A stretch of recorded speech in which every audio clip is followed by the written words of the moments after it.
പറക്കുന്ന അണ്ണാൻ, flying squirrel എന്ന് പറയുന്നത് 2 വയസ്സുള്ള ഫീമെയിൽ അണ്ണാനാണ് ഇന്നിപ്പോൾ കൊണ്ടുവന്നിരിക്കുന്നത്.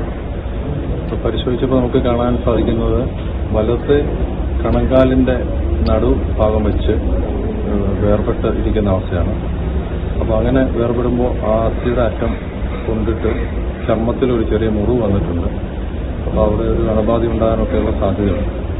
അപ്പോൾ അങ്ങനെ അത് തടയാനായിട്ടുള്ള രീതിയിലുള്ള ഡ്രസ്സിങ്ങാണ് ചെയ്തിരുന്നത്. വളരെ ലൈറ്റ് വെയിറ്റ് ആയിട്ടുള്ള, അവർക്ക് മറ്റ് അസ്വസ്ഥതകൾ തോന്നാതിരിക്കാനുള്ള രീതിയിലുള്ള ഒരു ബാൻഡേജിങ്ങാണ് ഇപ്പോൾ ചെയ്തിരിക്കുന്നത്. ഏകദേശം ഒരു 2-3 ദിവസം ഒന്ന് ഒബ്സർവ് ചെയ്തിട്ട് മറ്റ് ബുദ്ധിമുട്ടുകളില്ലെങ്കിൽ ഈ ഡ്രസ്സിങ്ങനെ നമുക്ക് തുടർച്ചയായിട്ട് വെച്ച് അങ്ങനെ കുറേ ഒരു 3 ആഴ്ചയോളം നിരീക്ഷിക്കാം.